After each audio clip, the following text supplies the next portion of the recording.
देखो हमारा पहला क्वेश्चन क्या है, बोलता है सितंबर 2025 में जापान के किस प्रधानमंत्री ने इस्तीफा देने की घोषणा करी। जरा बताओ किसने करी है। Shigeru Ishiba is the right answer. Clear हो जाएगा, इन्होंने करी। ऐसा क्यों हुआ? देखो वहां पर ना एक पार्टी है जो अभी वहां चल रही है, वो कौन सी है? लिबरल, है ना, ध्यान रखो कौन सी हो जाएगी? लिबरल डेमोक्रेटिक पार्टी हो जाएगी, है भाई, डेमोक्रेटिक पार्टी हो जाएगी। ये चल रही है वहां पर पार्टी, ठीक है भाई। इसको बोलते हैं लिबरल डेमोक्रेटिक पार्टी, यानी कि एलडीपी बोलते हैं इसको, ठीक है भाई। तो एलडीपी पार्टी का 1955 के बाद से सबसे खराब प्रदर्शन चल रहा है। एक तो वहां के निचले सदन में भी बहुमत चला गया है, समझ गए भाई, निचले में भी, और ऊपरी सदन में भी बहुमत चला गया है। और 1955 से पहली बार ऐसा हुआ है। सब जिम्मेदार समझ रहे हैं शिगेरू इशिबा को कि भाई ये जिम्मेदार है इसके, तो इन्होंने बोला कि भाई मैं इस्तीफा दे दूंगा, समझ गए भाई, इस्तीफा देने की इन्होंने घोषणा करी। तो ये भी आप ध्यान रखोगे, हमारा राइट आंसर हो जाएगा ये। क्लियर हो जाएगा, शाबाश, बहुत अच्छे, है ना भाई। वॉइस में कुछ प्रॉब्लम है? क्या प्रॉब्लम है? वॉइस आ तो रही है ना भाई? तो हमारा राइट आंसर हो जाएगा ये। आ जाओ नेक्स्ट पर। बोलते हैं नेपाल में किस जनरेशन के युवाओं ने 26 सोशल मीडिया प्रतिबंध के विरोध में देशव्यापी प्रदर्शन के लिए और फिर सरकार को झुकना पड़ा। जरा बताओ क्या लगाओगे, है ना भाई। वॉइस आ तो रही है, जरा मुझे एक बार बता दो, है ना भाई। चलो जरा बताओ, शाबाश, बहुत अच्छे।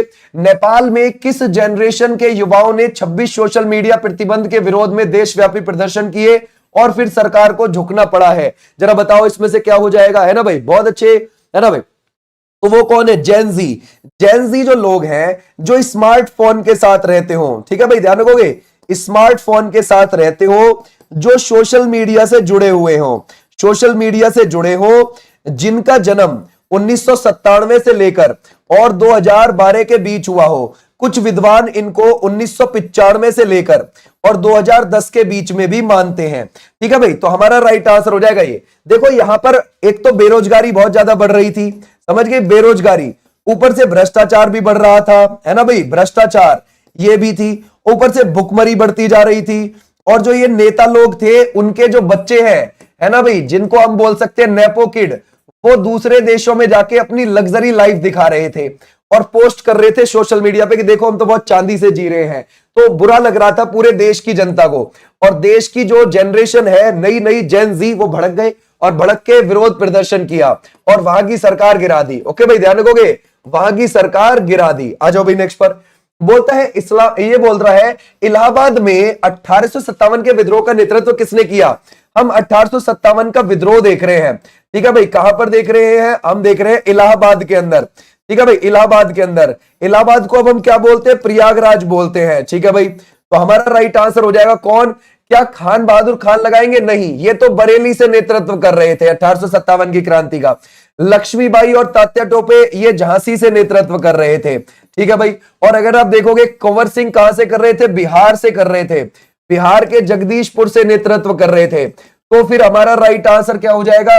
मौलवी Liaquat Ali is the right answer. B वाले बच्चे बिल्कुल ठीक है, मौलवी लियाकत अली हमारे बिल्कुल बिल्कुल ठीक हो जाएंगे। क्लियर हो जाएगा, शाबाश। अच्छा, अगर हम देखें ये क्रांति 10 मई को शुरू हो गई थी और ये मेरठ से शुरू हो गई थी 1857 में, ठीक है भाई, 1857 में मेरठ से शुरू हो गई थी।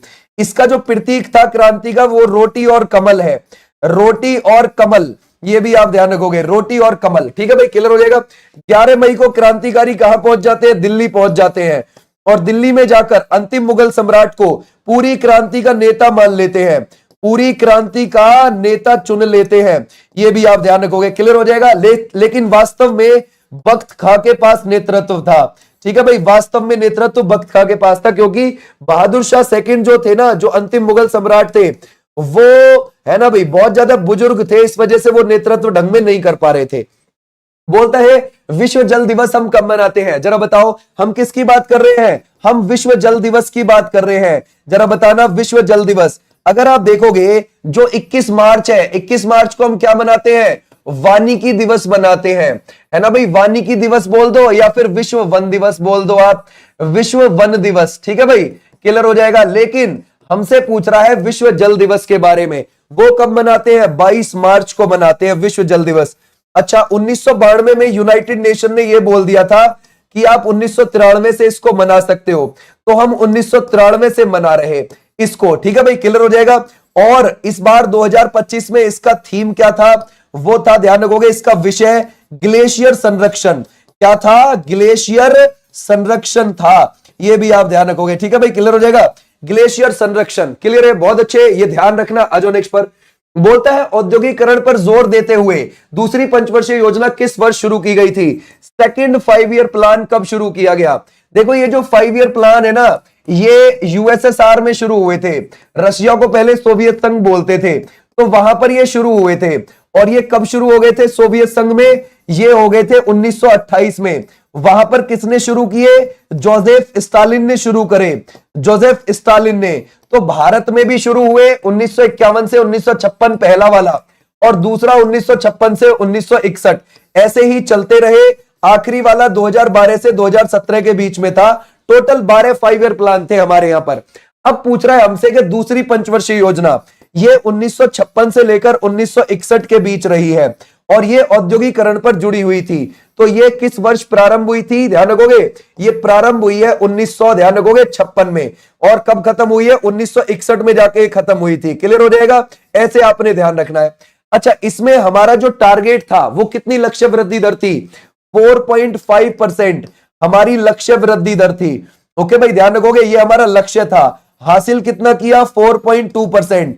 ये हमारी वास्तविक थी। ओके भाई, ध्यान रखोगे, वास्तविक वृद्धि दर हमारी इतनी थी, और ये औद्योगिकरण पर आधारित थी, औद्योगिकरण पर। ठीक है भाई। और जो पीसी महालनोबिस है, पीसी महालनोबिस, उस मॉडल पर ये आधारित थी, उनके मॉडल पर ये आधारित थी।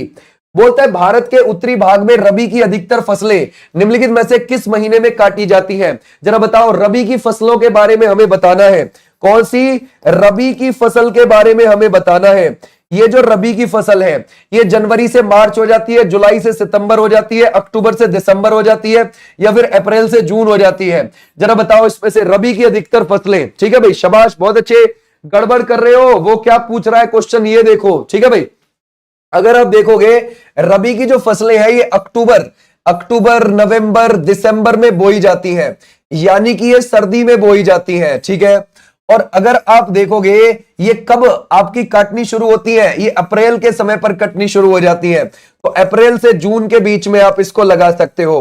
ठीक है। तो हमारा राइट आंसर क्या हो जाएगा? डी वाले बच्चे बिल्कुल ठीक है, डी होगा, डी वाले बिल्कुल ठीक, शाबाश, बहुत अच्छे। इसमें आपकी जैसे कि चना आ जाएगी, जैसे गेहूं आ जाएगा, जैसे इसमें सरसों आ जाएगा, सरसों। ठीक है भाई, ध्यान रखोगे। जैसे इसमें जौ आ जाएगा, जौ। ठीक है भाई, ध्यान रखोगे। जैसे इसमें जई आ जाएगी, जई। ऐसी आपको फसलें देखने को मिल जाती हैं। ठीक है भाई, शाबाश। आजो नेक्स्ट पर बोलता है वेनिस फिल्म फेस्टिवल में सर्वश्रेष्ठ निर्देशक का प्रतिष्ठित है ना भाई ऑरिजोंटी पुरस्कार जीतने वाली पहली भारतीय महिला कौन है? कौन सा पुरस्कार मिला है इनको? ऑरिजोंटी। ठीक है भाई, ऑरिजोंटी पुरस्कार मिला है, और वो सर्वश्रेष्ठ निर्देशक, ठीक है भाई, ध्यान रखोगे, बेस्ट डायरेक्टर के लिए मिला है। जरा बताओ, और कौन से फिल्म फेस्टिवल में मिला है? वेनिस फिल्म फेस्टिवल में मिला है। ये यूरोप के अंदर होता है, वेनिस देश में। ठीक है भाई, वेनिस फिल्म फेस्टिवल में मिला है। अब जरा बताइए किसको मिला है इसमें से? गड़बड़ ना हो जाए, शाबाश, कर सकते हैं। तो हमारा राइट आंसर हो जाएगा Anuparna Roy is the right answer. Clear हो जाएगा, समझ गए? ऐसे भी आप ध्यान रखोगे, बहुत अच्छा है ना, बहुत बहुत बढ़िया आंसर है। अजो नेक्स्ट पर बोलता है टेस्ट क्रिकेट में 300 टेस्ट विकेट लेने वाले पहले भारतीय बाएं हाथ के स्पिनर आपको कौन लगते हैं? जरा बताओ, क्या लगाओगे? कुलदीप यादव है, या फिर रविंद्र जडेजा, या फिर अर्शदीप सिंह है, या फिर आप लगाओगे अक्षर पटेल है? अगर हम देखें टेस्ट में ज्यादा विकेट किसके हैं? मुथैया मुरलीधरन के हैं, है ना, मुथैया मुरलीधरन के हैं। ठीक है भाई, क्लियर हो जाएगा, है ना, टेस्ट में। और वनडे में भी किसके हैं? अगर आप देखोगे वनडे में भी इन्हीं के सबसे ज्यादा विकेट है, वनडे में भी इन्हीं के हैं। लेकिन हम अपने देश के पूछ रहे हैं, वो कौन बन गए हैं? वो बन गए हैं Ravindra Jadeja is the right answer. कहां से बिलोंग करते हैं? गुजरात से। ठीक है भाई, ध्यान रखोगे, गुजरात से बिलोंग करते हैं। तो हमारा राइट आंसर ये वाले बच्चे बिल्कुल ठीक है। आज नेक्स्ट पर बोलते हैं निम्नलिखित में से किन शब्दों को शामिल करने के लिए भारतीय संविधान की प्रस्तावना में 1976 में संशोधन किया गया था? ठीक है, अगर हम देखें 1976 में जो 42वां संविधान संशोधन है, इसको हम लघु संविधान बोलते हैं। क्यों बोलते हैं हम लघु संविधान? इसे छोटा संविधान क्यों बोलते हैं? क्योंकि इससे बहुत सारे संशोधन हुए हैं, इससे कई संशोधन हुए हैं। ओके, अब जरा बताओ इसमें हमने कौन से वर्ड को ऐड किया है? बहुत अच्छे, समाजवादी, पंथ निरपेक्ष और अखंडता। ठीक है भाई, ध्यान रखोगे, अखंडता, इन वर्डों को हमने ऐड किया है। तो हमारा राइट आंसर ए वाले बच्चे बिल्कुल ठीक है, शाबाश। अच्छा एक बात बताओ, ये जो हमारी संविधान में प्रस्तावना देखते हो आप, ये हमने कहां से ली है? यूएसए के संविधान से ली है ना? हमारी जो प्रस्तावना है संविधान की, और इसकी जो भाषा है वो हमने कहां से ली है? ये हमने ऑस्ट्रेलिया के संविधान से ली है ना? संविधान की जो प्रस्तावना है आपको शुरू में ही मिल जाती है संविधान में। ओके, तो ऐसे आप ध्यान रखोगे। आ जाओ नेक्स्ट पर। बोलता है विशाख दत्त द्वारा निम्नलिखित में से किस पुस्तक की रचना की गई है? जरा बताइए। अगर हम देखें किसकी बात कर रहे हैं, हम विशाख दत्त की बात कर रहे हैं। जरा बताओ विशाख दत्त द्वारा निम्नलिखित में से किस पुस्तक की रचना की गई है? वही संस्कृत में की गई है। जरा बताओ कौन सी लगाओगे इसमें से? क्या हम इसमें से कुंडला केशी लगाएंगे, या फिर यवन जातक लगाएंगे, मुद्राक्षस लगाएंगे, या फिर आप लगाओगे है ना शिल्पाधिकारम है? ये कौन सा है? पक्की बात है, बहुत अच्छे, सी इज राइट आंसर, है ना? मुद्राक्षस इज राइट आंसर। ठीक है भाई। अच्छा अगर आपसे पूछे मृच्छकटिकम किसकी हो जाएगी? मृच्छकटिकम किसकी हो जाएगी? ये शूद्रक की हो जाएगी, शूद्रक की हो जाएगी, है ना भाई? अगर आप देखोगे अष्टाधाई किसकी हो जाएगी? अष्टाधाई ये पाणिनि की हो जाएगी। किसकी? ये पाणिनि की आपको देखने को मिलेगी, पाणिनि की, है ना? इंडिका अगर आप देखोगे किसकी हो जाएगी? इंडिका ये आपको मेगास्थनीज की देखने को मिलेगी, मेगास्थनीज की देखने को मिल जाएगी। ठीक है, तो ऐसे भी आप ध्यान रखोगे। अर्थशास्त्र किसका हो जाएगा? आचार्य चाणक्य का हो जाएगा। किस सिख गुरु की जयंती पर प्रकाश पर्व मनाया जाता है? जरा बताओ हम किसकी बात कर रहे हैं? हम प्रकाश पर्व की बात कर रहे हैं, प्रकाश पर्व। जरा बताइए इसमें से। बोलता है गुरु हरगोविंद सिंह, या फिर आप लगाओगे गुरु नानक देव, या फिर गुरु गोविंद सिंह जी, या फिर आप लगाओगे गुरु तेग बहादुर। जरा बताना किस सिख गुरु की जयंती पर प्रकाश पर्व मनाया जाता है? पहली बात, ये प्रकाश पर्व किससे जुड़ा हुआ है? उनके जन्मदिन से जुड़ा हुआ है ना भाई? कौन से सिख गुरु के? गुरु नानक देव जी के, जो सिखों के पहले गुरु थे, जिन्होंने सिख धर्म की स्थापना करी थी। और ये कब आती है? कार्तिक महीने की पूर्णिमा पर। ठीक है भाई, कार्तिक महीने की। अभी देखो कार्तिक महीना शुरू हो चुका है ना भाई? ध्यान रखोगे, अगर आप देखोगे कार्तिक महीना अभी शुरू हो चुका है। इसकी अमावस्या पर दिवाली आएगी और उसके बाद पूर्णिमा आएगी, पूर्णिमा पर यही मनाई जाएगी। ठीक है भाई, ध्यान रखोगे, ये जयंती मनाई जाएगी। आ जाओ भी नेक्स्ट पर। बोलता है कुल्लू से 1857 का विद्रोह के लीडर कौन थे?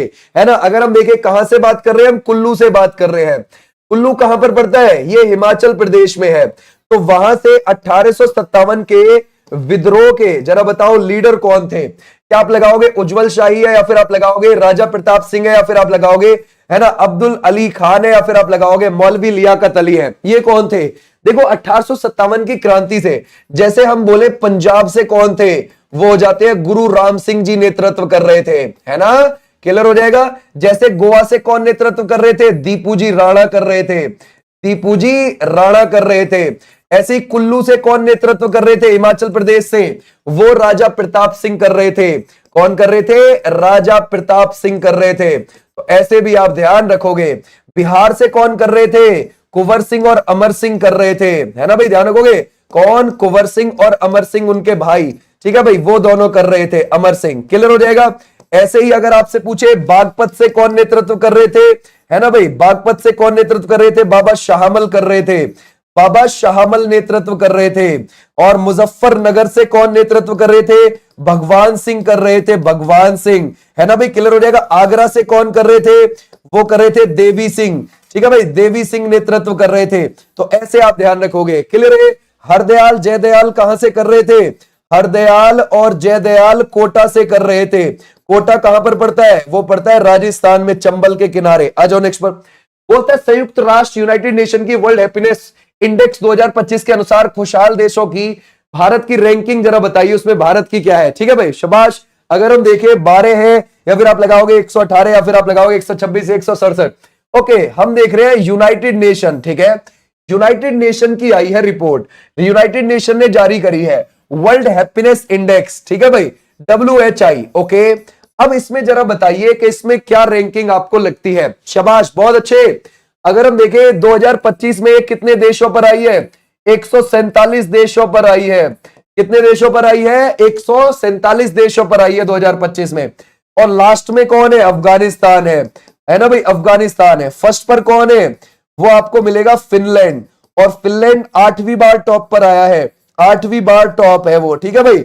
और अगर हम देखें भारत क्या है? 118 पे है भारत, भारत 118 पर है। 126 पे था भारत 2024 में। ओके भाई, क्लियर हो जाएगा। तो हमारा राइट आंसर है 118। अगर हम देखें 68 पर कौन है, वो चाइना आपको देखने को मिलेगा। 92 में कौन है, वो आपको नेपाल देखने को मिलेगा। 109 पर कौन है, वो पाकिस्तान है। और 118 पर हमारा भारत है। ठीक है भाई, क्लियर हो जाएगा, भारत है। और 126 पर आपको म्यांमार देखने को मिलेगा। और 134 पर आपको बांग्लादेश देखने को मिलेगा। ठीक है भाई, क्लियर हो जाएगा। पड़ोसी देशों का ये हाल है कुछ। ओके भाई, ऐसे भी आप ध्यान रखोगे। बहुत अच्छे। बोलता है नॉर्वे के होलबर्ग पुरस्कार 2025 से किस भारतीय विद्वान को सम्मानित किया गया? क्या आप लगाओगे अरुंधति रॉय है, या फिर गायत्री सिद्विक है, या फिर मृदुला गर्ग है, या फिर आप लगाओगे महाश्वेता है? जरा बताओ क्या हो जाएगा इसमें से। अगर हम देखें, नॉर्वे का होलबर्ग पुरस्कार है और 82 साल की भारत की रहने वाली कौन है? गायत्री सिद्विक। ये बात ध्यान रखना, ठीक है भाई, भारतीय मूल की है। ये हमारा राइट आंसर हो जाएगा। बी वाले बच्चे बिल्कुल ठीक, बंगाल की रहने वाली है। बोलता है किस पश्चिमी देश ने फिर से अपने रक्षा विभाग मंत्रालय का नाम बदलकर युद्ध विभाग कर दिया है? जरा बताओ, युद्ध विभाग, ठीक है, वो फ्रांस है, जर्मनी है, यूएस है, कनाडा है? जरा बताओ किसने किया? आपको पता है कि भाई 20 जनवरी को 47वें प्रेसिडेंट के तौर पर ट्रंप ने क्या ली थी? शपथ ली थी, है ना भाई, क्लियर हो जाएगा, शपथ ली थी। और अगर आप देखोगे, ये जो ट्रंप है, इन्होंने पूरा का पूरा, है ना, ध्यान रखोगे, मागा के परोपेक्ष में पूरा कंपेन किया था अपना चुनाव का। आप बोलोगे मागा क्या है? ये मागा मतलब मेक अमेरिका ग्रेट अगेन। इस चीज के ऊपर उनका पूरा चुनावी कैंपेन था कि मुझे अमेरिका को ग्रेट बनाना है, समझ गए? ओके, अब क्या हुआ कि ये यूएसए का ही है, इनने अपना नाम चेंज करके रक्षा विभाग से युद्ध विभाग कर लिया है। समझ गए भाई, क्लियर हो जाएगा। ऐसे आपने ध्यान रखना है। ओके, अगर हम देखें, ये कहां पर पड़ता है? ये पेंटागन में पड़ता है। पेंटागन, ये इनका जो रक्षा विभाग है, जिसको अब युद्ध विभाग बोला जाएगा, ये पेंटागन में पड़ता है। आज भी नेक्स्ट पर शाबाश। बोलता है निम्नलिखित में से कौन सी जनजाति मुख्यतः अरुणाचल प्रदेश में पाई जाती है? कौन सी जनजाति है, जरा बताओ। अगर हम देखें, वो है एक ट्राइब जो अरुणाचल प्रदेश में आपको मिलेगी। क्या लगता है आपको? भील है, असुर है, गालो है, या फिर बहरौर है? तो हमारा राइट आंसर कौन सा हो जाएगा? देखो, गालो जनजाति मिल जाती है वहां पर, आपको आपातानी भी मिल जाती है ना भाई, आपातानी। आपको वहां पर निशी भी देखने को मिल जाती है, निशी। तो हमारा राइट आंसर कौन सा हो जाएगा? गैलो वाले बच्चे बिल्कुल ठीक है, क्लियर हो जाएगा, शाबाश, है ना। बिहार नहीं है भाई, गड़बड़ हो जाएगी, है ना। ये है Galo is the right answer. Arunachal Pradesh की बात कर रहे हैं हम। अरुणाचल प्रदेश 1972 में इसको एक केंद्र शासित प्रदेश बनाया गया था और आगे चलकर फिर इसे राज्य का दर्जा दे दिया था। और यहां पर 60 विधानसभा की सीटें हैं और यहां के सीएम है पेमा खांडू। याद रखोगे कौन हो जाएंगे? पेमा खांडू हो जाएंगे, क्लियर हो जाएगा। तो ऐसे भी आप ध्यान रखोगे, शाबाश। आ जाओ नेक्स्ट पर। बोलता है देश के 15वें उपराष्ट्रपति कौन चुने गए हैं? जरा बताओ। सुदर्शन रेड्डी है, सीपी राधाकृष्णन है, वेंकैया नायडू है, इनमें से कोई भी नहीं। देखो, जो 14वें नंबर के उपराष्ट्रपति थे ना, जगदीप धनखड़, है ना भाई, जगदीप धनखड़ जो थे, क्या हुआ कि उन्होंने इस्तीफा दे दिया था। ठीक है भाई, जुलाई में ही इस्तीफा दे दिया था 2025 में, जबकि उनका कार्यकाल 10 अगस्त 2027 तक का था। लेकिन उन्होंने बीच में ही बीमारी का हवाला देते हुए इस्तीफा दे दिया। अब क्या हुआ? चुनाव हुए भाई उपराष्ट्रपति पद के लिए, और उसमें 452, है ना, ध्यान रखोगे, वोट किसके लिए पड़े? वो पड़े सीपी राधाकृष्णन जी के लिए। और अगर आप देखोगे 350 ये किसके लिए पड़े वोट, है ना, ये पड़े हैं अगर आप देखोगे, है ना, सुदर्शन रेड्डी के लिए। तो जीत कौन गए? सीपी राधाकृष्णन जीत गए, क्लियर हो जाएगा। ये महाराष्ट्र के क्या थे? गवर्नर थे, महाराष्ट्र के गवर्नर थे उपराष्ट्रपति बनने से पहले। तो हमारा राइट आंसर हो जाएगा सीपी राधाकृष्णन। कहां से आते हैं? तमिलनाडु से आते हैं, है ना भाई, तमिलनाडु से। और ये कोयम्बटूर से सांसद भी रहे हैं, कोयम्बटूर से क्या रहे हैं? सांसद रहे हैं। और ये बीजेपी से जुड़े हुए थे और ये आरएसएस से भी जुड़े हुए थे। ठीक है भाई, क्लियर हो जाएगा। और अगर आप देखोगे, ये बीजेपी के तमिलनाडु के अध्यक्ष भी रहे थे, क्लियर हो जाएगा, तमिलनाडु बीजेपी के अध्यक्ष भी रहे थे। तो ये भी आप ध्यान रखोगे, क्लियर है, शाबाश। आ जाओ नेक्स्ट पर। बोलता है आधुनिक ओलंपिक गेम में पहली बार महिलाओं ने किस वर्ष भाग लिया था? जरा बताओ क्या लगाओगे। अगर हम देखें वो कौन सा है? 1916, 1804 में, 1900 या फिर 1904? हम किसकी बात कर रहे हैं? हम आधुनिक ओलंपिक की बात कर रहे हैं। आधुनिक ओलंपिक 1896 में शुरू हुए और ये ग्रीस के एथेंस में शुरू हुए थे, ग्रीस के एथेंस में शुरू हुए थे। ओके, लेकिन उसमें सिर्फ पुरुषों ने ही हिस्सा लिया था सबसे पहले, महिलाएं नहीं थी।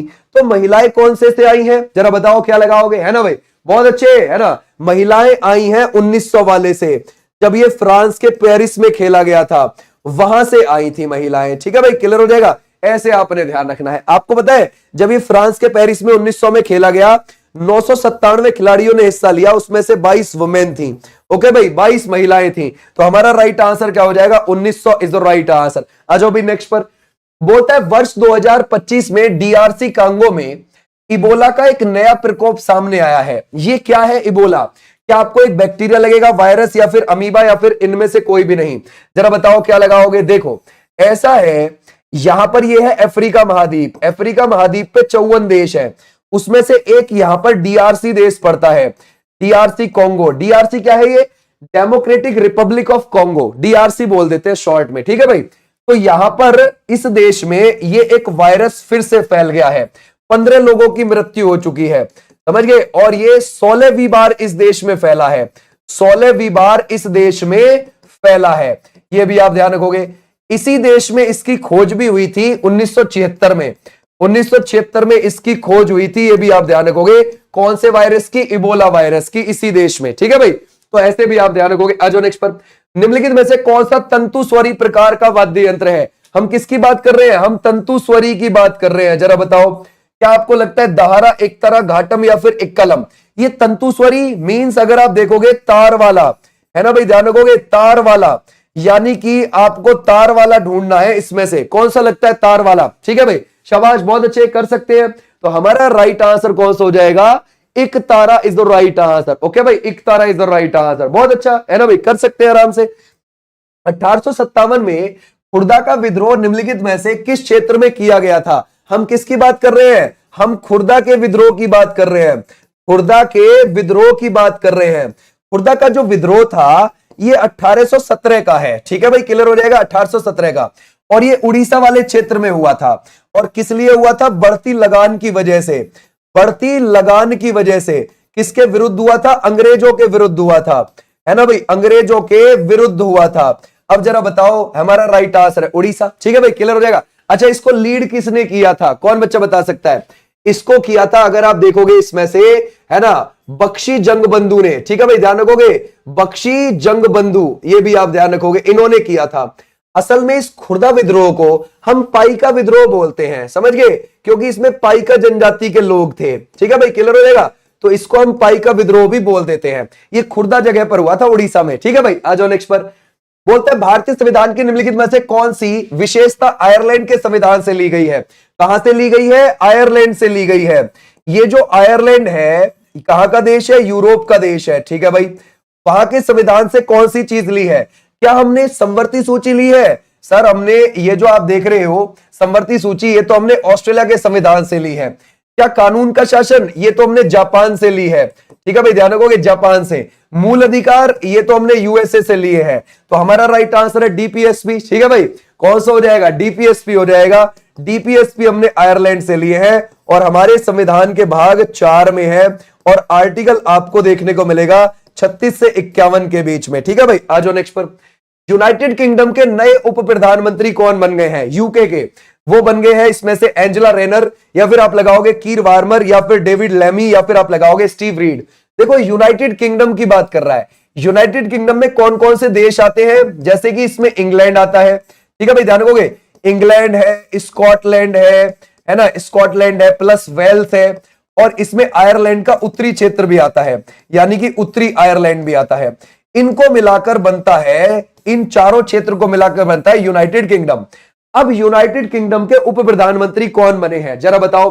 गड़बड़ है भाई, ए नहीं है, सोच के लगाओ।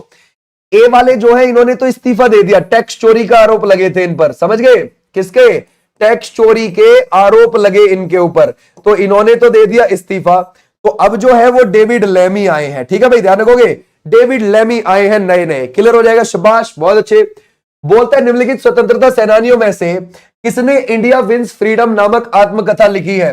जरा बताओ क्या लगाओगे? इंडिया विंस फ्रीडम, ये किसने लिखी हुई है? जरा बताना इसमें से। अगर हम देखें इंडिया विंस फ्रीडम के बारे में, जरा बताओ, है ना भाई, ये किसने लिखी है?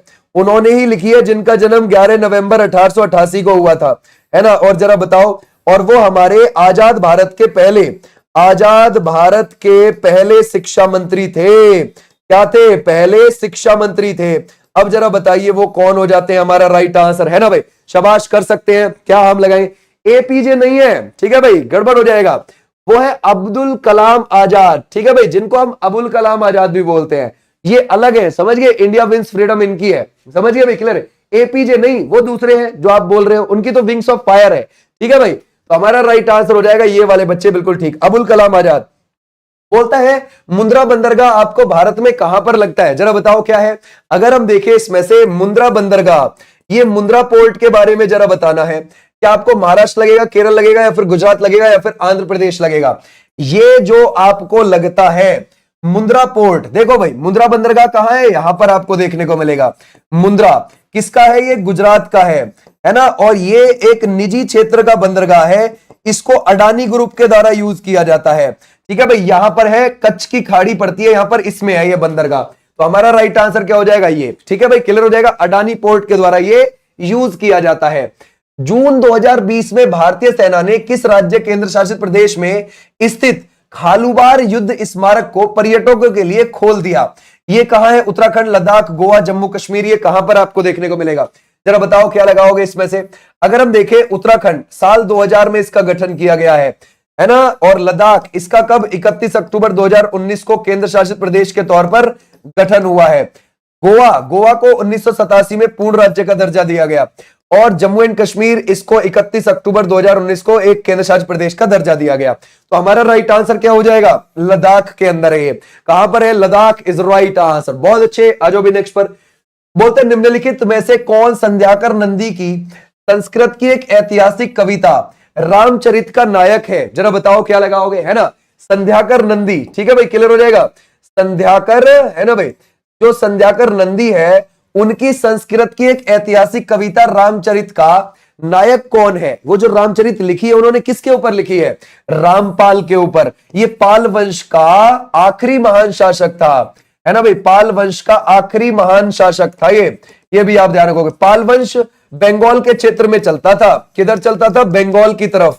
और इसका जो संस्थापक था पाल वंश का, वो गोपाल था, इस वंश का संस्थापक। क्लियर हो जाएगा। तो हमारा राइट आंसर कौन सा हो जाएगा? ये वाले बच्चे, बिल्कुल ठीक है, शाबाश, बहुत अच्छे। आ जाओ भी नेक्स्ट पर। बोलता है भारत के सर्वोच्च न्यायालय में भारत के राष्ट्रपति द्वारा नियुक्त मुख्य न्यायाधीश और अधिकतम अन्य न्यायाधीश शामिल होते हैं। कितने होते हैं जरा बताओ, है ना भाई? एक तो मुख्य न्यायाधीश हो गया, उसके अलावा कितने और जज होते हैं सुप्रीम कोर्ट में? देखो, अगर आप देखोगे 26 जनवरी 1950 को जब हमारा सुप्रीम कोर्ट दिल्ली के अंदर स्थापना की गई, तो उस समय पर इसका उद्घाटन होता है 28 जनवरी को, 2 दिन बाद, ठीक है। और उस समय इसमें एक मुख्य न्यायाधीश थे और 7 अन्य न्यायाधीश थे, टोटल 8 थे। अब आपको क्या लगता है राइट नाउ?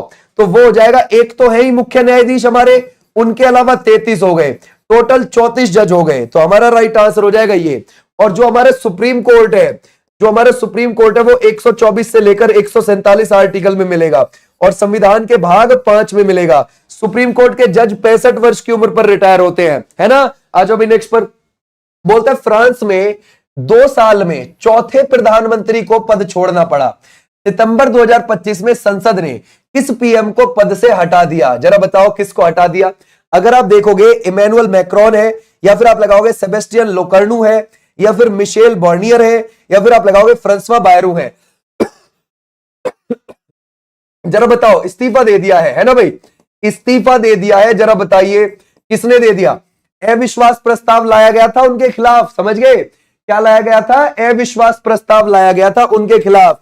ये बात आप ध्यान रखोगे, अविश्वास प्रस्ताव लाया गया और उन्होंने अपना पद छोड़ दिया। François Bayrou is the right answer, है ना भाई, डी होगा, डी, क्लियर हो जाएगा, बायरू है, ठीक है भाई। आ जाओ नेक्स्ट पर। अब देखो अगला क्वेश्चन क्या कहता है। बोलता है फ्रांसीसी राष्ट्रपति ने सितंबर 2025 में किसे फ्रांस का नया प्रधानमंत्री नियुक्त किया है? जरा बताओ क्या लगाओगे, है ना भाई? जरा बताओ इसमें से किसको किया है? शाबाश, कर सकते हैं, है ना भाई, बहुत अच्छे, गड़बड़ ना हो जाए। कमेंट रुक गए क्या? कमेंट चल रहे हैं, ओके भाई, चलो शाबाश, बहुत अच्छे, कर सकते हैं भाई, है ना। अब आएगा बी, बहुत अच्छा, है ना, एक बच्चा कह रहा है नाउ बी, यस, अब आएगा बी, है ना भाई। Sebastian Lecornu is the right answer. अब बन गई है ये, ठीक है भाई, ध्यान रखोगे। इस्तीफा किसने दिया है? इस्तीफा दिया इन्होंने, और बने हैं ये ध्यान रखना, जो दिल्ली पुलिस के अलग अलग शिफ्ट में आपका एग्जाम पूछा जाएगा उसमें तो किसी ना किसी शिफ्ट में इनमें से या तो हटने वाले का या ज्वाइन होने वाले का पूछ लेगा आपसे। आ जाओ नेक्स्ट पर, हम नेक्स्ट देखते हैं। बोलता है दिहांग दर्रा भारत के राज्य में स्थित है। चलो अगर हम देखें किसकी बात कर रहे हैं, है ना भाई, अगर हम देखें दिहांग दर्रा की बात कर रहे हैं, ये दिहांग दर्रा कहां पर है जरा बताओ। अगर हम देखें हमारा राज्य है ये साइड में अरुणाचल प्रदेश, ठीक है भाई, ये हो जाएगा हमारा अरुणाचल प्रदेश। तो अरुणाचल प्रदेश में आपको एक तो बोमडीला दर्रा मिलती है, एक यहां दिफू दर्रा मिलती है, एक यहां यंगयाप दर्रा मिलती है, एक आपको यहां दिहांग दर्रा मिलती है। तो देख रहे हो हमारा राइट आंसर कौन सा हो जाएगा, ये वाले बच्चे, बिल्कुल ठीक है, अरुणाचल प्रदेश है ना। कौन कौन सी है यहां पर, दिहांग हो गई, दिफू दर्रा हो गई, बोमडीला दर्रा हो गई, बोमडीला, ठीक है भाई, ये भी आप ध्यान रखोगे, ठीक है भाई, क्लियर हो जाएगा। और यंगयाप दर्रा हो गई, यंगयाप दर्रा, तो ये सब दर्राएं यहां मिलती है अरुणाचल प्रदेश में, क्लियर है। आ जाओ भाई नेक्स्ट पर। बोलते हैं तुजुके बाबरी, ये किस भाषा में लिखी गई है ना, जरा बताइए। अगर हम देखें बाबरनामा को, ये जो आप बाबरनामा देखते हो, बाबरनामा किसने लिखी है ना भाई। अगर हम देखें पहले तो ये देखो कि ये जो तुजुके बाबरी है ये किसने लिखी है। देखो तुजुके ए बाबरी जो है ये बाबर ने ही लिखी थी खुद, अपनी आत्मकथा, समझ गए, आत्मकथा किस भाषा में लिखी थी, तुर्की भाषा में लिखी थी, है ना भाई, तुर्की भाषा में। जब आगे चलकर अकबर ने फारसी भाषा का चलन किया तो इसको तुजुके बाबरी को क्या कर दिया गया, बाबरनामा फारसी में करवा दिया गया इसको अकबर के द्वारा। तो हमारा राइट आंसर क्या है, तुजुके बाबरी किस में लिखी गई है, तुर्की में लिखी गई है, ओरिजिनली तो वो तुर्की में ही लिखी गई है, ठीक है भाई। तो ऐसे आप ध्यान रखोगे। आ जाओ नेक्स्ट पर। बोलता है national board for workers education and development की स्थापना किस वर्ष की गई है, जरा बताओ इसकी स्थापना किस वर्ष हुई है ना भाई। अगर हम देखें हमारा राइट आंसर हो जाएगा 1958 is the right answer, clear हो जाएगा 1958। अच्छा यूजीसी की स्थापना कब की गई है, 1956 में की गई है। यूजीसी क्या है, यूनिवर्सिटी ग्रांट कमीशन, ठीक है भाई। आ जाओ नेक्स्ट पर। बोलता है 102 वर्ष की उम्र में जापान की सबसे ऊंचे पर्वत माउंट फूजी पर चढ़ने वाले सबसे उम्रदराज व्यक्ति कौन है, जरा बताओ क्या लगाओगे। अगर हम देखें वो कौन है, 3776 मीटर है ना भाई, उसकी ऊंचाई माउंट फ्यूजी की, जो जापान का सबसे ऊंचा पर्वत है और एक ज्वालामुखी भी है वहां का ये। और कैसा ज्वालामुखी है, ये है सुषुप्त ज्वालामुखी, जो कभी कभी फटता है, समझ गए भाई, सुषुप्त यानी कि डोरमेंट, डोरमेंट वो होते हैं जो कभी कभी फटते हैं। तो हमारा राइट आंसर क्या हो जाएगा इसमें से, है ना भाई, वो हो जाएंगी कोवी, ध्यान रखोगे, Kokichi Ajukawa is the right answer. 102 वर्ष की उम्र में उन्होंने चढ़ाई कर दी, समझ गए। तो हमारा राइट आंसर हो जाएगा ये वाले, कोकुची इज द राइट आंसर। निम्नलिखित में से किस वर्ष में भारतीय ओलंपिक संघ की स्थापना की गई, भारतीय ओलंपिक संघ के बारे में जरा बताओ क्या लगाओगे। अगर हम देखें भारतीय ओलंपिक संघ कब बना है, सर ये जो भारतीय ओलंपिक संघ है इसकी स्थापना 1927 में की गई है और इसका हेडक्वार्टर आपको कहां मिलेगा, ये आपको दिल्ली के अंदर देखने को मिल जाएगा। तो हमारा राइट आंसर क्या हो जाएगा, ये। इसकी अध्यक्ष कौन है, इसकी अध्यक्ष हो जाएंगी पीटी उषा, ठीक है भाई, ध्यान रखो कौन हो जाएंगी, पीटी उषा हो जाएंगी। तो हमारा राइट आंसर ये वाले बच्चे, बिल्कुल ठीक है। आ जाओ नेक्स्ट पर। बोलता है दंती वर्मन या दंती दुर्ग निम्नलिखित में से किस राजवंश के संस्थापक थे, जरा बताओ, है ना भाई। अगर हम देखें दंती वर्मन को देख रहे हैं, दंती वर्मन बोल दो या फिर आप दंती दुर्ग बोल दो, ये जो थे ये किस राजवंश के, ये राष्ट्रकूट राजवंश के, ठीक है भाई, ध्यान रखोगे, राष्ट्रकूट राजवंश के। तो हमारा राइट आंसर हो जाएगा ये। और अगर आप देखोगे कन्नड़ इनकी भाषा थी, है ना भाई, ध्यान रखोगे, और मान्यखेत इनकी राजधानी थी और ये कर्नाटक की तरफ चलता था राजवंश, समझ गए। तो ऐसे आपने ध्यान रखना है, बहुत अच्छा आंसर है। आ जाओ नेक्स्ट पर। बोलते निम्नलिखित में से, है ना भाई, कौन सी नदी हिमालय की सबसे पूर्वी सीमा बनाती है, हिमालय के सबसे पूर्वी सीमा बनाती है वो कौन सी नदी है, जरा बताइए इसमें से। अगर हम देखें हिमालय की सबसे पूर्वी जो सीमा बनाती है, क्या सतलुज, काली, तीस्ता या फिर ब्रह्मपुत्र, तो सर ब्रह्मपुत्र बनाती है यहाँ पे, ठीक है। तो हमारा राइट आंसर कौन सा रहेगा, ब्रह्मपुत्र। ब्रह्मपुत्र कहां से आ रही होती है, सर वो तिब्बत से आती है, तिब्बत से, ठीक है भाई, ध्यान रखोगे, तिब्बत से आती है, चेमड्यूंग ग्लेशियर से निकलती है, चेमड्यूंग ग्लेशियर से निकल के आगे जाके ऐसे नामचा बारवा पर्वत आ जाएगा, वहां से एकदम लेकर मुड़ जाएगी, है ना भाई, यू टर्न ले लेगी, है ना भाई, ध्यान रखोगे। और यंगयाप दर्रे से अरुणाचल प्रदेश में आ जाती है, फिर असम में आती है, फिर बांग्लादेश में आके यहां पर बंगाल की खाड़ी में गिर जाती है, ठीक है भाई। ऐसे आप ध्यान रखोगे, हमारा राइट आंसर ये। बोलता है कतर की राजधानी दोहा में किस देश ने एयर स्ट्राइक करके हमास के नेताओं को निशाना बनाने की कोशिश करी। आपको पता है कि भाई हमास के साथ क्या चल रहा है, इजराइल का, है ना भाई, कन्फ्लिक्ट चल रहा है। और कब से चल रहा है ये? 7 अक्टूबर 2023 से चल रहा है। लेकिन अब हो गया है समझौता दोनों के बीच में, युद्ध विराम भी हो गया है, समझ गए। अब जरा बताओ, हमास के नेताओं को निशाना बनाने की कोशिश करी थी इजराइल ने, है ना भाई, ध्यान रखोगे। इजराइल ने कौन से देश पे हमला किया था? कतर की राजधानी दोहा पर हमला कर दिया। समझ गए कि वहां पे है, उनका अंदाजा था कि वहां पर है, वो मारो वहीं जाके, समझ गए। तो हमारा राइट आंसर हो जाएगा ये।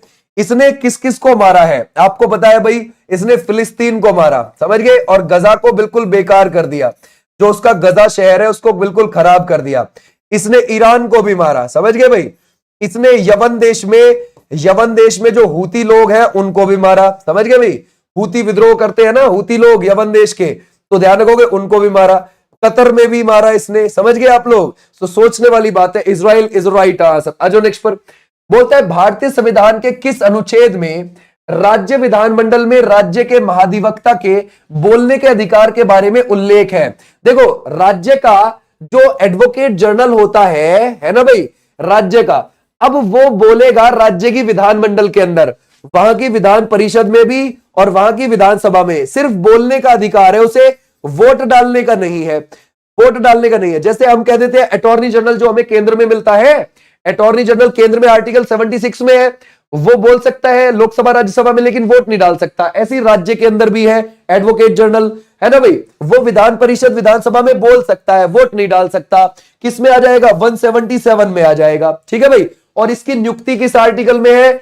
165 आर्टिकल में राज्यपाल करता है, ठीक है भाई, ध्यान रखोगे, राज्यपाल करता है इसकी नियुक्ति, ये भी आप ध्यान रखोगे। इसका कोई कार्यकाल नहीं होता, ठीक है भाई, क्लियर है। आ जाओ नेक्स्ट पर। बोलता है कौन सी नदी उत्तर में वुलर झील में और फिर बारामूला से बहती है? जरा बताओ क्या लगाओगे? व्यास है, रावी है, झेलम है, या फिर आप लगाओगे सतलुज है?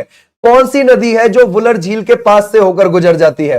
देखो, अगर हम देखें यहां पर हमारी जो आप ये झेलम नदी देख रहे हैं, झेलम, ये शेषनाग के पास है ना भाई, ध्यान रखोगे, है ना, क्लियर हो जाएगा। एक शेषनाग झील आपको देखने को मिलेगी, वहां से निकलती है जम्मू कश्मीर में ही। निकलने के बाद ये वुलर झील के पास से होकर जाती है। उसके बाद ये कहां से कहां तक जाती है? ध्यान रखोगे, मुजफ्फराबाद से मीरपुर तक भारत पाकिस्तान का बॉर्डर भी बनाती है। फिर ये पाकिस्तान आ जाती है। पाकिस्तान में आकर ये किस में मिल जाती है? चिनाब में, है ना भाई, चिनाब की सहायक है ये। तो हमारा राइट आंसर क्या हो जाएगा? Jhelum is the right answer. कौन सा हो जाएगा? झेलम। आ जाओ नेक्स्ट पर। बोलता है निम्नलिखित में से कौन सी सिंधु की हिमालयी सहायक नदी नहीं है? भाई हिमालयी सहायक नहीं है सिंधु की। जरा बताओ क्या लगाओगे? क्या आप गिलगित को लगाओगे, द्रास को लगाओगे, गोरतांग को लगाओगे, जोंक को लगाओगे? अब देखो, सिंधु की सहायक तो बहुत सारी है। अगर हम देखें, जैसे कि हम बोलते हैं गिलगित उसकी सहायक है, गिलगित, है ना भाई, गिलगित हो गई, या फिर जास्कर हो गई, नुब्रा हो गई, जास्कर हो गई, नुब्रा हो गई, है ना, काबुल हो गई, काबुल इसी की सहायक है, ठीक है भाई। कुर्रम हो गई, कुर्रम, या फिर हम देखें तोची हो गई, तोची, गोमुल हो गई, गोमुल, या फिर हम बोले विबोआ हो गई, विबोआ, है ना भाई, विबोआ हो गई, या फिर सेंगर बोले। ये सब किसकी सहायक नदियां हैं? सिंधु की। लेकिन जो जोंक है वो नहीं है, ठीक है भाई। जोंक किसकी है? ये तो महानदी की है। ये किसकी हो जाएगी? ये तो महानदी की सहायक है। ये किसकी हो जाएगी? महानदी की सहायक है। क्लियर हो जाएगा, जोंक। और ये हिमालयी नदी नहीं है जोंक, उड़ीसा और छत्तीसगढ़ में बहती है, महानदी की सहायक है ये जोंक। जोंक, तेल, शिवनाथ, हसदेव, है ना, मांड, ईब, ये किसकी सहायक है? महानदी की। बोलता है भारतीय सेना ने पंजाब, हिमाचल प्रदेश और जम्मू और कश्मीर में बाढ़ में फंसे लोगों को निकालने के लिए कौन सा अभियान चलाया है? जरा बताओ क्या लगाओगे? ऑपरेशन हमदर्द चलाया, ऑपरेशन राहत चलाया, ऑपरेशन यकीन चलाया, ऑपरेशन सहायता चलाया। आपको पता है अगस्त और सितंबर में बाढ़ आ गई थी। कहां पर आ गई थी? इन रीजन्स में, जैसे कि पंजाब, हिमाचल प्रदेश, जम्मू कश्मीर की तरफ। अब जरा बताओ यहां पर कौन सा चला है? वो चला है ऑपरेशन राहत इज द राइट आंसर, है ना भाई, क्लियर हो जाएगा। ऑपरेशन राहत वाले बच्चे बिल्कुल बिल्कुल ठीक, शाबाश, बहुत अच्छे। आ जाओ भी नेक्स्ट पर। बोलता है निम्नलिखित में से ओडिसी नृत्यांगना नहीं है। ओडिसी कहां का शास्त्रीय नृत्य है? ये आपको उड़ीसा का शास्त्रीय नृत्य देखने को मिलेगा। उड़ीसा का शास्त्रीय नृत्य आपको देखने को मिलेगा। ठीक है भाई, अब जरा बताइए, तो हमारा राइट आंसर है अनीता रत्नम है, या फिर आप लगाओगे कुमकुम मोहंती है, या फिर प्रोतिमा बेदी है, या फिर आप लगाओगे सोनल मानसिंह है। ये कौन सा हो जाएगा? शाबाश, कर सकते हैं। देखो अगर हम देखें इसमें से सोनल मानसिंह का संबंध है इससे, ठीक है भाई, और प्रोतिमा बेदी का भी संबंध है इससे, कुमकुम मोहंती का भी संबंध है, लेकिन अनीता रत्नम का नहीं है, इनको आप हटा देंगे। A is the right answer. Okay भाई, क्लियर हो जाएगा, शाबाश। आ जाओ नेक्स्ट पर। बोलता है कौन सा जल निकाय अंडमान द्वीपों को निकोबार द्वीप से अलग करता है? ठीक है भाई, अगर हम देखें ये हमारे अंडमान द्वीप है, ये हमारे निकोबार द्वीप है ना, और बीच में है 10 डिग्री अक्षांश रेखा या फिर 10 डिग्री चैनल। ठीक है भाई, तो हमारा राइट आंसर क्या हो जाएगा? ये, इनको ये अलग करता है। क्लियर है? नो नहीं है भाई, गड़बड़ हो जाएगा। आ जाओ नेक्स्ट पर। बोलता है भारत में एशियाई खेल दूसरी बार कब आयोजित किए गए थे? हम किसकी बात कर रहे हैं? हम एशियन गेम्स की बात कर रहे हैं। एशियन गेम्स जो हुए हैं भारत में, वो 1951 में सबसे पहले हुए थे दिल्ली के अंदर, और वो पहले ही नंबर के एशियन गेम्स है। फिर 9वें नंबर के 1982 में जब हुए तो फिर से भारत में हुए, और भारत के ये दूसरे नंबर के थे। तो हमारा राइट आंसर क्या हो जाएगा? ये। अच्छा एक बात बताओ, अब अगर हम देखें 2022 वाले जो 2023 में हुए हैं, कोविड की वजह से एक साल लेट हुए हैं, ये कहां पर हुए थे? चाइना में हुए थे, चाइना के हांगजाऊ में। 2026 में कहां पर होने जा रहे हैं? जापान में। 2030 में कहां पर होने जा रहे हैं? कतर के दोहा में होने जा रहे हैं। और 2034 में कहां पर होंगे? वो होंगे सऊदी अरेबिया के रियाद में। तो ऐसे आप ध्यान रखोगे। ठीक है भाई, क्लियर हो जाएगा, शाबाश, बहुत अच्छे। आ जाओ नेक्स्ट पर। बोलता है त्रिपुरा, मिजोरम, गोवा, लद्दाख के बाद कौन सा राज्य यूटी पूर्ण साक्षर घोषित कर दिया है? हिमाचल प्रदेश, बिहार, उत्तर प्रदेश, या फिर आप लगाओगे राजस्थान। देखो भाई 2011 के हिसाब से सबसे ज्यादा केरल पढ़ा लिखा है, राइट बात है। केरल है 93.91% उसकी लिटरेसी है। लेकिन अब क्या हो रहा है 2025 में? 2025 में आप देख रहे हो कि आप पूर्ण साक्षर राज्य डिक्लेयर किए जा रहे हैं। ये पूर्ण साक्षर का मतलब क्या है ये बताइए आप, है ना भाई? पूर्ण साक्षर का आप मतलब क्या बताओगे? पूर्ण साक्षर होता क्या है? ये देखो, एक स्केल बनाया हुआ है हमारे शिक्षा विभाग ने, एक पैमाना बनाया हुआ है। ये बोला हुआ है कि जो भी 95% से ऊपर चला जाएगा साक्षरता में, उसको हम पूर्ण साक्षर डिक्लेयर कर देंगे। तो ऐसे 95% से ऊपर जाने वाला जो बना, ध्यान रखोगे, वो कौन सा बन गया? ध्यान रखोगे, मिजोरम पहला, दूसरे नंबर पर गोवा, तीसरे पर त्रिपुरा, चौथे पर लद्दाख, और अब आ गया है 5वें पर हिमाचल प्रदेश। ठीक है भाई, तो ऐसे आप ध्यान रखोगे जो 95% को लिटरेसी को पार कर गया, पूर्ण साक्षर कैटेगरी में चला गया। ये दीवाने को ही मोहम्मद बिन तुगलक द्वारा शुरू किया गया एक विभाग था, कृषि का है, बाजार का है, दान का है, सैन्य का है? जरा बताओ हम किसकी बात कर रहे हैं? हम दीवाने कोही की बात कर रहे हैं, दीवान ए कोही की बात कर रहे हैं। दीवाने कोही क्या है? एक कृषि विभाग है, कृषि विभाग। ठीक है भाई, क्लियर हो जाएगा, कृषि विभाग। तो हमारा राइट आंसर है, किसने शुरू किया था? ये मोहम्मद बिन तुगलक ने शुरू किया। तुगलक वंश दिल्ली के अंदर चलता था, जिसकी नींव 1320 में रखी गई, और कब तक चला? 1414 तक चला है। इसकी नींव 1320 में गयासुद्दीन तुगलक ने रखी थी, और वो खुद 1325 तक गद्दी पे बैठा। इसके बाद 1325 से 1351 तक मोहम्मद बिन तुगलक गद्दी पर बैठा था, जिसको हम जौना खां भी बोलते। 1351 से 1388 तक फिरोज शाह तुगलक गद्दी पर बैठा, और फिर छोटे मोटे शासक बैठते रहे। 1414 तक ये पूरा वंश खत्म हो गया। ठीक है, तो हमारा राइट आंसर हो जाएगा मोहम्मद बिन तुगलक के द्वारा कृषि विभाग बनाया गया था। ये बोलता है किस भारतीय केंद्र शासित प्रदेश में अनुसूचित जातियां सबसे ज्यादा लगती हैं आपको? कौन सा केंद्र शासित प्रदेश है जहां एससी आपको ज्यादा लगती है? एससी की जो ध्यान रखोगे जातियां हैं वो ज्यादा हैं। जरा बताओ क्या लगाओगे? अगर हम देखें इसमें से, हम बात कर रहे हैं, देखो हमारे देश में एससी की जो आबादी है वो 20 करोड़ प्लस है। ठीक है जी, प्रतिशत में अगर हम देखें तो 16.6% है हमारे देश की कुल जनसंख्या का, एससी 16.6% है। ठीक है, लेकिन ऐसा कौन सा आपको लगता है जहां आपको वहां पर अनुसूचित जातियां ज्यादा हैं? जातियां जो एससी में आने वाली जातियां हैं वो ज्यादा हैं। ठीक है भाई, एससी संख्या नहीं पूछ रहा, प्रतिशत नहीं पूछ रहा, बस ये यूं कह रहा है कि जो एससी के अंदर आती है जातियां वो ज्यादा हैं, वो दिल्ली में ज्यादा मिलेंगी आपको। ठीक है भाई, कहां पर? दिल्ली के अंदर। ऐसे आप ध्यान रखोगे। अगर मैं आपसे एससी की आबादी पूछूं तो एससी की आबादी किस राज्य में ज्यादा है? राज्य में आप बोलोगे भैया, है ना भाई, ये है यूपी में। यूपी में आपको 4 करोड़ प्लस एससी आबादी मिल जाएगी। अगर मैं प्रतिशत में पूछूं तो आपको 31.9% पंजाब की आबादी, ध्यान रखोगे प्रतिशत में एससी ही है। समझ गए भाई, क्लियर हो जाएगा, ये भी आप ध्यान रखना। ठीक है भाई, क्लियर हो जाएगा, शाबाश। आ जाओ नेक्स्ट पर। बोलता है सीपी राधाकृष्णन के उपराष्ट्रपति निर्वाचित होने के बाद राष्ट्रपति ने महाराष्ट्र के राज्यपाल का प्रभार किसको दे दिया? क्योंकि महाराष्ट्र के गवर्नर थे, महाराष्ट्र के क्या थे? गवर्नर थे। कौन? सीपी राधाकृष्णन जी। ठीक है, सीपी राधाकृष्णन जी वहां के क्या थे? गवर्नर। अब वो क्या बन गए हैं? उपराष्ट्रपति बन गए हैं। तो महाराष्ट्र का अतिरिक्त प्रभार राज्यपाल के तौर पर किसको दे दिया? जरा बताओ क्या लगाओगे? वो हो जाएंगे आचार्य देवव्रत, जो कहां के हैं? गुजरात के हैं। गुजरात के क्या हो जाएंगे? गवर्नर हैं। ठीक है भाई, अब इनको महाराष्ट्र का भी अतिरिक्त प्रभार मिल गया है। ठीक है भाई, क्लियर हो जाएगा। एक राज्यपाल दो या दो से अधिक राज्यों का भी राज्यपाल रह सकता है। ठीक है भाई, ये भी आप ध्यान रखोगे। बोलता है अलकनंदा नदी का उद्गम स्थल निम्नलिखित में से आपको कौन सा लगता है? हम किसकी बात कर रहे हैं? हम अलकनंदा की बात कर रहे हैं। जरा बताओ, ये जो अलकनंदा है, देखो अलकनंदा आपकी निकलती है कहां से? वो निकलती है सतोपत ग्लेशियर से। और ये सतोपत ग्लेशियर कहां पर आपको देखने को मिल जाएगा?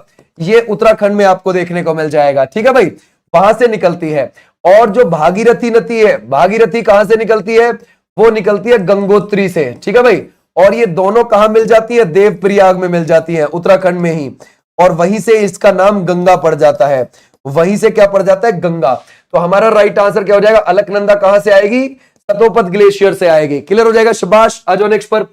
बोलता है स्वच्छ वायु सर्वेक्षण 2025 के अनुसार 10 लाख से ज्यादा आबादी वाले शहरों में पहली रैंक किसकी लगती है? जरा बताओ, स्वच्छ वायु सर्वेक्षण के बारे में देख रहे हैं हम, तो क्या लगता है? इंदौर, आगरा, या फिर आप लगाओगे श्रीनगर, या फिर आप लगाओगे जबलपुर? हम किस में देख रहे हैं? हम 10 लाख प्लस कैटेगरी में देख रहे हैं। 10 लाख से ज्यादा, यानी कि 1 मिलियन से ज्यादा की कैटेगरी में देख रहे हैं। ठीक है भाई, तो वो कौन सा हो जाएगा? इंदौर फर्स्ट पे है, जबलपुर सेकंड पे है, आगरा थर्ड पे है। ठीक है भाई, क्लियर हो जाएगा, आगरा थर्ड पे। तो हमारा राइट आंसर है इंदौर मध्य प्रदेश का। स्वच्छ वायु सर्वेक्षण कैटेगरी में अनुसार 3 से लेकर 10 लाख आबादी वाले शहर को रैंकिंग में पहला स्थान मिला है। इस बार हम देख रहे हैं 3 से 10 लाख वाला। 3 से 10 लाख वाला, जरा बताओ इसमें कौन सा लगाओगे? क्या आप लगाओगे मुजफ्फरपुर है, या फिर आप लगाओगे मुरादाबाद है, गुंटूर है, अमरावती है? कौन सा हो जाएगा यहां पर? जरा बताइए, शाबाश, बहुत अच्छे। इस बार कौन सा है? तो इस बार हो जाएगा Amravati is the right answer. कौन सा हो जाएगा? अमरावती। 3 से 10 वाला। आ जाओ नेक्स्ट पर। बोलता है निम्नलिखित में से कौन सा जनजातीय नृत्य है त्रिपुरा में मोग समुदाय द्वारा किया जाता है? जरा बताओ कौन सा किया जाता है इसमें से? शाबाश, कर सकते हैं। जो ये मोग समुदाय है ना, है तो जनजाति ही मोग, लेकिन बौद्ध धर्म से जुड़ी हुई है। समझ गए भाई, बौद्ध धर्म से बहुत गहरा रिश्ता है इसका। ठीक है भाई, अगर आप देखोगे मोग एक जनजाति है। ठीक है भाई, क्लियर हो जाएगा। किससे जुड़ी हुई है? बौद्ध धर्म से जुड़ी हुई है, बौद्ध धर्म से जुड़ी हुई है। ठीक है भाई, अब जरा बताओ मोग समुदाय के द्वारा किया जाता है संग्राही। तो हमारा राइट आंसर कौन सा हो जाएगा? संग्राही इज द राइट आंसर। है हक नहीं है, गड़बड़ हो जानी। ठीक है भाई, त्रिपुरा के अंदर जो भाषाएं बोली जाती है, काक बोराक बोली जाती है, बंगाली बोली जाती है। ठीक है भाई, कौन कौन सी भाषाएं आपको देखने को मिलेंगी? काक बोराक आपको देखने को मिलेगी, आपको बंगाली भाषा देखने को मिल जाएगी, बंगाली भाषा आपको देखने को मिल जाएगी। ठीक है भाई, क्लियर। अंग्रेजी बोली जाती है, अंग्रेजी, समझ गए? तो ये भी आप ध्यान रखोगे। आ जाओ भाई नेक्स्ट पर, है ना। जैसे आप त्रिपुरा जा रहे हैं, मेघालय जा रहे हैं, ठीक है भाई, नागालैंड जा रहे हैं, तो वहां पे जब आप किसी शॉप पे जाओगे, अगर उस शॉप पे कोई अम्मा बैठी हुई मिलेगी, तो अम्मा के पास जो रेडियो रखा रहेगा ना, उसमें इंग्लिश में गाने बज रहे होते हैं। समझ गए? और ये रियलिटी है, समझ गए? बोलता है माई म्यूजिक माई लाइफ पुस्तक के लेखक प्रसिद्ध सितार वादक हैं, वह कौन है? जरा बताओ क्या लगाओगे? वो कौन हो जाएंगे? जाकिर हुसैन है, ब्रज नारायण, रविशंकर, या फिर आप लगाओगे हरिप्रसाद चौरसिया हैं। अगर हम देखें माई म्यूजिक माई लाइफ, तो इसके कौन हो जाएंगे? Ravishankar is the right answer. Clear हो जाएगा, समझ गए? रविशंकर। इनको क्या मिला था? इनको मिला था 1999 में, है ना भाई, भारत रत्न। बोलता है निर्फ यानी कि national institutional ranking framework 2025 ranking में ओवरऑल कैटेगरी में पहला स्थान कौन सा है? जरा बताओ क्या लगाओगे भाई? ओवरऑल में आप उसको कॉलेज में देख रहे हो, यूनिवर्सिटी में देख रहे हो, सब में मिला के सबसे ऊपर कौन है? ठीक है भाई, जरा बताओ निर्फ रैंकिंग में ओवरऑल कैटेगरी में पहले स्थान पर कौन है? आईआईटी मद्रास। समझ गए? D is the right answer. Okay भाई, डी। अब बोलता है निर्फ 2025 रैंकिंग में यूनिवर्सिटी कैटेगरी में पहले स्थान पर कौन सा संस्थान है? यूनिवर्सिटी में आपसे पूछा है, ठीक है भाई, यूनिवर्सिटी में। तो यूनिवर्सिटी में कौन सा हो जाएगा, IISc हो जाएगा, ध्यान रखोगे, बेंगलुरु का। तो हमारा राइट आंसर यहां पर बेंगलुरु, ठीक है, शाबाश। आ जाओ नेक्स्ट पर। अब देखते हैं निर्फ 2025 रैंकिंग में कॉलेज कैटेगरी में पहले स्थान पर कौन सा संस्थान है। कॉलेज में आ जाओ अब, ठीक है। ओवरऑल में IIT मद्रास था, यूनिवर्सिटी में IISc बेंगलोर था, और कॉलेज वाले में हिंदू कॉलेज दिल्ली, ठीक है। ये तीनों हम एक साथ याद रख सकते हैं, क्लियर हो जाएगा, शाबाश, बहुत अच्छा। आ जाओ भी नेक्स्ट पर। बोलता है 26 जनवरी 2025 को भारत के 76वें गणतंत्र दिवस समारोह के लिए मुख्य अतिथि के रूप में किसे आमंत्रित किया गया था। चलो बताओ क्या लगाओगे। देखो हमारा जब पहला 1950 में है ना भाई गणतंत्र दिवस मनाया गया था ना, तो इंडोनेशिया के ही आए थे सुकर्णो, याद रखोगे, सुकर्णो प्रेसिडेंट, ठीक है। 2011 में भी इंडोनेशिया के प्रेसिडेंट आए, 2018 में भी इंडोनेशिया के प्रेसिडेंट आए, और अब जो 2025 वाला हुआ इसमें भी इंडोनेशिया के आए, प्रोबोवो सुबियांटो, ये आए हैं इस बार, ठीक है भाई, क्लियर हो जाएगा, डी। ऐसे आप ध्यान रखोगे, हमारा राइट आंसर है। अच्छा, इंडोनेशिया से हमारे रिश्ते इतने अच्छे क्यों है, क्योंकि जब इंडोनेशिया को एज ए कंट्री का दर्जा देना था तो हम सबसे आगे थे इस वजह से, ठीक है भाई। आ जाओ भाई नेक्स्ट पर। बोलता है निम्नलिखित में से कौन पराक्रम दिवस से संबंधित है। हम देख रहे हैं पराक्रम दिवस को। ये जो पराक्रम दिवस है ये कब मनाया जाता है, ये मनाया जाता है 23 जनवरी को। किसके बर्थडे पर मनाया जाता है, सुभाष चंद्र बोस जी के बर्थडे पर मनाया जाता है। इस बार 128वीं जयंती इनकी थी 23 जनवरी को, तो हमने पराक्रम दिवस मनाया, और हमारा राइट आंसर हो जाएगा Subhash Chandra Bose ji is the right answer, clear हो जाएगा। ए वाले बच्चे बिल्कुल बिल्कुल ठीक है। आ जाओ नेक्स्ट पर। बोलता है छत्तीसगढ़, झारखंड, मध्य प्रदेश और ओडिशा में जनजातीय कल्याण मंत्रियों को किसके द्वारा नियुक्त किया जाता है। जरा बताओ किसके द्वारा नियुक्त किया जाता है इस क्षेत्र में, देख रहे हो आप। बोलता है राज्यपाल के द्वारा, आदिवासी विकास परिषद के द्वारा, मुख्यमंत्री के द्वारा, या फिर आप लगाओगे प्रधानमंत्री। छत्तीसगढ़ जनजातीय राज्य है, झारखंड जनजातीय राज्य है, मध्य प्रदेश जनजातीय राज्य है, उड़ीसा जनजातीय राज्य है। वहां पे जनजातीय कल्याण मंत्रियों को किसके द्वारा नियुक्ति की जाती है, ठीक है भाई। अरे भाई गोवा कौन लिख रहा है, गोवा कहां पे था, है ना, गोवा नहीं है, ये राज्यपाल है भैया, राज्यपाल है ना, ध्यान रखोगे। अच्छा गवर्नर को तुम गोवा लिख रहे थे कोई बात नहीं है, इस एज में ऐसे हो जाता है, ठीक है। तो हमारा राइट आंसर कौन सा हो जाएगा, ये राज्यपाल है।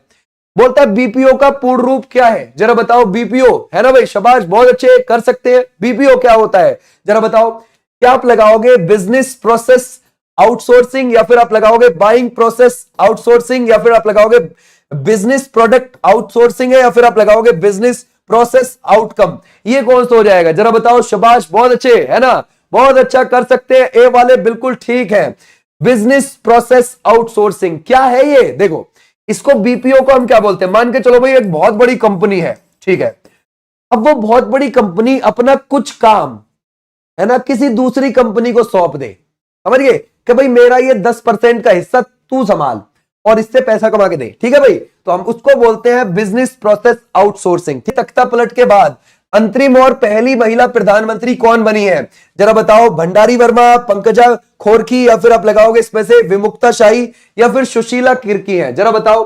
देखो क्या हुआ, हम नेपाल की बात कर रहे हैं। नेपाल में अभी जैन जी ने है ना भाई वहां पर विरोध प्रदर्शन किया था, तो प्राइम मिनिस्टर ओली ने इस्तीफा दे दिया, केपी शर्मा ओली ने इस्तीफा दे दिया। ओके, क्लियर हो जाएगा। अब जरा बताइए क्या होगा इसमें से। सुभाष भाई बहुत अच्छे, पक्की बात है, Sushila Karki is the right answer, yes. देखो नेपाल का गठन 1768 में हुआ था, कुछ गुरखा रियासतों को मिला के, ठीक है भाई। फिर यहां पर 2008 तक राजशाही शासन ही चल रहा था, यानी कि राजा का शासन ही चल रहा था 2008 तक। 2008 में खत्म कर दिया राजशाही शासन। यहां का संविधान 20 सितंबर 2015 को लागू हुआ, समझ गए भाई, ये हुआ लागू यहां पे। तो ऐसे आप ध्यान रखोगे, तो नया नया संविधान लागू हुआ बच्चे, ठीक है भाई, ऐसे भी आप ध्यान रखोगे। अजो नेक्स्ट पर।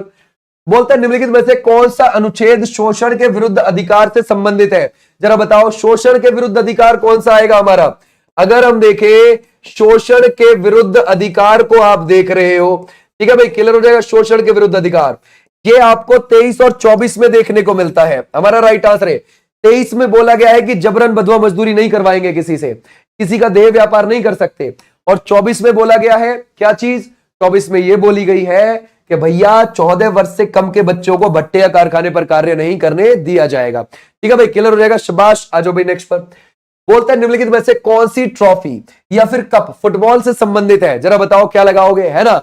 अगर हम देखें क्या डेविस कप है, Ranji trophy, Sultan Azlan Shah या फिर संतोष ट्रॉफी लगती है, फुटबॉल से संबंधित होनी चाहिए। तो सर फुटबॉल से जो आपको लगती है वो हो जाएगी कौन सी, संतोष ट्रॉफी। डेविस आपको टेनिस से संबंधित लगेगी, रणजी ये क्रिकेट से हो जाएगी, ध्यान रखोगे क्रिकेट से, और जो सुल्तान अजलन शाह है ये हॉकी से हो जाएगी। तो हमारा राइट आंसर क्या हो जाएगा, संतोष ट्रॉफी वाले बच्चे बिल्कुल ठीक है। कब शुरू हुई थी, 1941 में शुरू हुई थी, और अभी ये जो 18वीं हुई थी 2024 31 दिसंबर को फाइनल हुआ था हैदराबाद में, उसको कौन जीत गया था, वेस्ट बंगाल, केरल को हराकर। बोलता प्रसिद्ध हिंदी उपन्यास है सूरज का सातवां घोड़ा, जरा बताओ क्या लगाओगे, वो किसने लिखा है, क्या आप लगाओगे फणीश्वर नाथ रेणु ने लिखा है, श्रीलाल शुक्ल ने लिखा है, धर्मवीर भारती ने लिखा है या फिर कमलेश्वर ने लिखा है, जरा बताओ क्या लगाओगे। सूरज का सातवां घोड़े के बारे में जरा बताओ ये किसने लिखा है, सर सूरज का सातवां घोड़ा जो लिखा है वो लिखा है Dharamvir Bharati is the right answer. Clear हो जाएगा, शाबाश। आ जाओ नेक्स्ट पर। भारत के किस पूर्व प्रधानमंत्री को मरणोपरांत पीवी नरसिम्हा राव अवार्ड से सितंबर 2025 में सम्मानित किया गया है, जरा बताओ। देखो अगर आप देखोगे 2024 दिसंबर में उनका निधन हो गया था, वो कौन है, वो हो जाएंगे डॉक्टर मनमोहन सिंह जी। ठीक है भाई, ध्यान रखोगे डॉक्टर मनमोहन सिंह जी। डॉक्टर मनमोहन सिंह जी भी प्रधानमंत्री रहे 2004 से 2009 के लिए, पहले टर्म के लिए, फिर दूसरे टर्म में 2009 से 2014 के बीच में। ठीक है भाई, तो हमारा राइट आंसर हो जाएगा इन्हीं को मिला है, डॉक्टर मनमोहन सिंह जी को ये अवार्ड। पीवी नरसिम्हा राव भी हमारे प्रधानमंत्री रहे 1991 से 1996 के बीच में। जब पीवी नरसिम्हा राव प्रधानमंत्री थे उस समय पर डॉक्टर मनमोहन सिंह जी वित्त मंत्री थे। ठीक है भाई, ये भी आप ध्यान रखोगे। क्लियर हो जाएगा, समझ गए ऐसे, शाबाश। आ जाओ नेक्स्ट पर। बोलते हैं शिवनाथ मिश्रा बनारस घराने के प्रतिपादक हैं और वो क्या बजा लेते हैं, जरा बताओ वो क्या बजाते हैं ना भाई। क्या वो रुद्रवीणा, तबला, हारमोनियम या फिर सितार। हम किसकी बात कर रहे हैं, हम बात कर रहे हैं शिवनाथ मिश्रा की बात कर रहे हैं। जरा बताइए इसमें से कौन हो जाएगा, सितार बजा लेते हैं। पंडित रविशंकर भी सितार बजा लेते हैं, तार वाला वाद्य यंत्र है। निम्नलिखित में से कौन सा घरेलू मक्खी का जैविक नाम है, जरा बताओ क्या लगाओगे इसमें से। अगर हम देखें घरेलू मक्खी है ना भाई, घरेलू मक्खी का जैविक नाम जरा बताइए। क्लियर हो जाएगा, जैविक नाम। अगर हम देखें हमारा राइट आंसर कौन सा हो जाएगा, वो हो जाएगा Musca domestica is the right answer, है ना भाई, बिल्कुल बिल्कुल ठीक है, डी इज राइट आंसर। आ जाओ नेक्स्ट पर। विश्व एथलेटिक्स चैंपियनशिप में ऊंची कूद के फाइनल में पहुंचने वाले पहले भारतीय कौन है, जरा बताओ। विश्व एथलेटिक्स चैंपियनशिप के ऊंची कूद के फाइनल में पहुंचने वाले पहले भारतीय कौन है। क्या आपको अजय वर्मा लगते हैं, सर्वेश कुशारे या फिर राजेश कुमारे या फिर आप लगाओगे विनोद शर्मा। तो हमारा राइट आंसर कौन सा हो जाएगा इसमें से, Sarvesh Kushare is the right answer, ये वाले हैं। ठीक है भाई, क्लियर हो जाएगा, शाबाश। आ जाओ नेक्स्ट पर। बोलता है दिल्ली में जन्मे भरतनाट्यम नर्तक नर्तकियों में से किसे वर्ष 2021 के लिए नृत्य पेरुन ज्योति पुरस्कार प्राप्त हुआ है, जरा बताओ किसको मिला है इसमें से, है ना। क्या लक्ष्मी विश्वनाथन को मिला है, चित्रा विश्वेश्वरन, गीता चंद्रन या फिर आप लगाओगे पंडित बिरजू महाराज। दिल्ली में जन्मे हैं, ठीक है भाई। अब जरा बताओ भरतनाट्यम के लिए तमिलनाडु का है, ठीक है भाई, शादी नृत्य भी उसको बोलते। तो हमारा राइट आंसर क्या हो जाएगा, गीता चंद्रन। ठीक है भाई, सी इज द राइट आंसर, बहुत अच्छे। निम्नलिखित में से किस ऋतु में पश्चिमी विक्षोभ के कारण उत्तरी राज्यों में वर्षा होती है। देखो आपको पता है सर्दियों में जनवरी के लास्ट और फरवरी के शुरू में वर्षा होती है 7-8 दिन। अब ये पश्चिमी विक्षोभ की वजह से होती है, और ये पश्चिमी विक्षोभ की वजह से होती है किस ऋतु में होती है। क्या हम लगाएंगे मॉनसून, शरद, बसंत या फिर आप लगाओगे ग्रीष्म। तो हम यहां पर कौन सी बोलेंगे, ध्यान रखोगे, यहां पर हम बोलेंगे शरद ऋतु इज द राइट आंसर, है ना, शरद ऋतु। हालांकि इसको हम शरद ऋतु तो नहीं बोलेंगे, बट ऑप्शन ने हमको दे दिया है तो ये बोलेंगे। ठीक है भाई, शीत ऋतु बोलेंगे वरना तो इसको, समझ गए भाई, ध्यान रखोगे। शरद ऋतु जो होती है ना वो सितंबर से दिसंबर के बीच की होती है, ठीक है, और जो शीत ऋतु होती है वो नवंबर से फरवरी के बीच की होती है। ठीक है, तो ऐसे आप ध्यान रखना, ठीक है भाई। बट ऑप्शन ये दिया है तो यही लगा के काम चलाएंगे। अयोध्या के श्री राम मंदिर के मुख्य वास्तुकार कौन है, जरा बताओ कौन लगाओगे। अयोध्या का श्री राम मंदिर जो है ये 75 एकड़ में फैला हुआ है। क्लियर हो जाएगा, 75 एकड़ में इसका पूरा परिसर फैला हुआ है। ठीक है भाई, पूरा इसका कॉरिडोर जो है वो इतने एकड़ में फैला है, और वहां के उस मंदिर के जो मुख्य वास्तुकार है वो चंद्रकांता भाई सोमपुरा है। ठीक है भाई, क्लियर हो जाएगा, तो हमारा राइट आंसर ये। अच्छा, जो भगवान राम की मूर्ति है 51 इंच ऊंची, वो भगवान राम जी की बाल्यावस्था की मूर्ति है, वो किसने डिजाइन करी है, अरुण योगीराज कहां के रहने वाले हैं? कर्नाटका के। तो हमारा राइट आंसर कौन सा हो जाएगा? ये। आ जाओ भाई नेक्स्ट पर। बोलता है बिहार की पहली महिला फिडे मास्टर वो कौन है? जरा बताओ क्या लगाओगे? अगर हम देखें ये जो फिडे है ये किससे जुड़ा हुआ है? चेस से जुड़ा हुआ है, ठीक है भाई, शतरंज से जुड़ा हुआ है। तो जरा बताओ बिहार की पहली महिला ये फिडे मास्टर कौन है? तो वो अर्पिता सिंह है, मरियम फातिमा है, नेहा सिंह है, कीर्ति शर्मा है। तो हमारा राइट आंसर कौन सा हो जाएगा? है ना भाई, तो हमारा राइट आंसर हो जाएगा Mariam Fatima is the right answer. कौन सा है? बी वाले बच्चे, बिल्कुल ठीक है। बोलता है अगस्त्यमाला बायोस्फीयर रिजर्व हमारे देश में कितने बायोस्फीयर रिजर्व है? 18 हैं। पहला कौन सा था? नीलगिरी वाला, ठीक है भाई, ध्यान रखोगे नीलगिरी वाला। ये 3 राज्यों के बॉर्डर पर है, कर्नाटक के, केरल के, तमिलनाडु के, ठीक है। अब अगर हम देखें 18 टोटल है, पहला नीलगिरी वाला था, लेकिन अगस्त्यमाला कहां पर मिलेगा? केरल और तमिलनाडु के बॉर्डर पर मिलेगा, है ना भाई। B is the right answer, शाबाश, बहुत अच्छे। बोलता है निम्नलिखित में से किस खेल में स्कूप शब्द का प्रयोग किया जाता है? कौन से शब्द का किया जाता है? स्कूप का, ठीक है भाई, जरा बताओ क्या हो जाएगा स्कूप शब्द का प्रयोग? सर स्कूप शब्द का होता है किसमें? हॉकी में, ठीक है भाई, ध्यान रखोगे हॉकी में किया जाता है इसका, शाबाश, बहुत अच्छे। आ जाओ भी नेक्स्ट पर। बोलता है बिस्वा और फुलाइट ये कहां के सांस्कृतिक त्योहार है? ये मुझे कमेंट बॉक्स में आप बता दोगे।